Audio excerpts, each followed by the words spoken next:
Today, the DNC is trolling Donald Trump after reports he called Milwaukee, that is the site of this year's RNC, by the way, a, quote, horrible city. Here's a look at the billboard they're putting up around the city, slamming Trump for that remark, which was also featured on the front page of the Milwaukee Journal-Sentinel today. And now Milwaukee's mayor is fighting back at the president, former president, arguing he might regret saying it come November. It's not the right move. It's kind of bizarre in a way. So I think at the end of the day, when it's in a state that's decided on a razor's edge, that may ultimately cost Donald Trump the election. What I said earlier today was, look, if he thinks that cities are horrible, then we should work in this city and cities all across the country to make sure that he doesn't have to live in another city that he probably thinks is horrible as well, and that's Washington, D.C. Well, the Trump campaign denies the former president even made that remark, with advisor Stephen Chung claiming it was actually about how terrible crime and voter fraud are. Joining us now here in the studio, Basil Smikle, former chair of the New York State Democratic Party, Democratic strategist, and an MSNBC political analyst. And as I welcome you, Milwaukee is not alone here. He has slammed Baltimore. He has slammed New York. But the question is, are there some racial undertones in your mind taking on urban America? Given all of your work in state politics, do you think that that will come back to bite him you-know-where?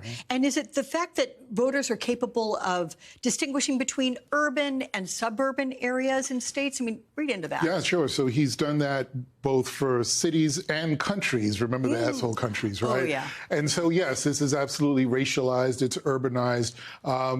We should remember that he tends to take these kinds of jabs against leaders of color. If you also incorporate Tish James and Alvin Bragg, now certainly those are folks that have him in legal trouble. Right. However, but he is he takes these kinds of shots at leaders of color.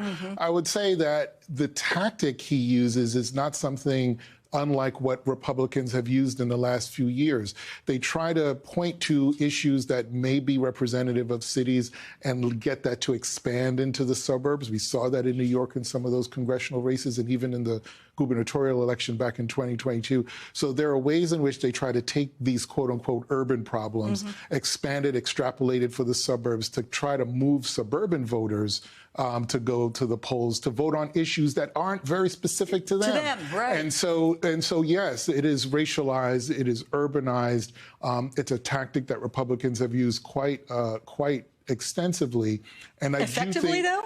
Well, I actually don't think it's as effective as they think it is. It's it's a dog whistle, but Democrats have actually been very good at, as you mentioned, drawing that distinction. And because Democrats have good candidates, and because they've been able to sort of turn and pivot from those kinds of remarks, Democrats have found some success. So I think we'll see it more and more often from Donald Trump and Republicans. But I do think, like you talked about the DNC putting up these billboards, Democrats are fighting back.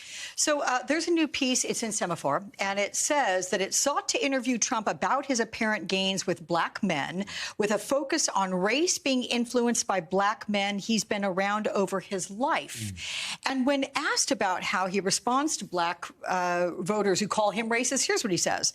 Trump said, "I have so many black friends that if I were a racist, they wouldn't be friends. They would know better than anybody, and fast. They would not be with me for 2 minutes if they thought I was racist, and I'm not racist." Yeah, the old black friends thing. We've heard that 1,000 times before.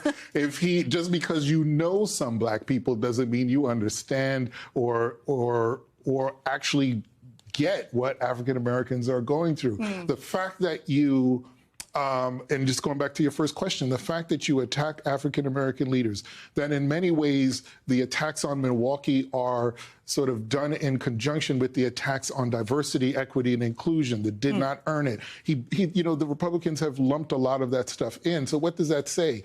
That tells a voter that when you see somebody in position of power, particularly if they're African American, that they are not competent at that job. So what he does is he aligns himself not with black leaders or with black community leaders, but black celebrities, because he believes that celebrity connection is how you talk to us. That is not how you talk to us. He won't go into communities and actually do the kind of groundwork that 2012 moratorium after the election that Republicans said they were going to do. They didn't do it.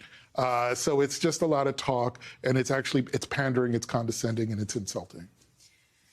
Thank you for saying it as you see it, because I think a lot of people agree with you, Basil Smikle, as usual. Thank you so much.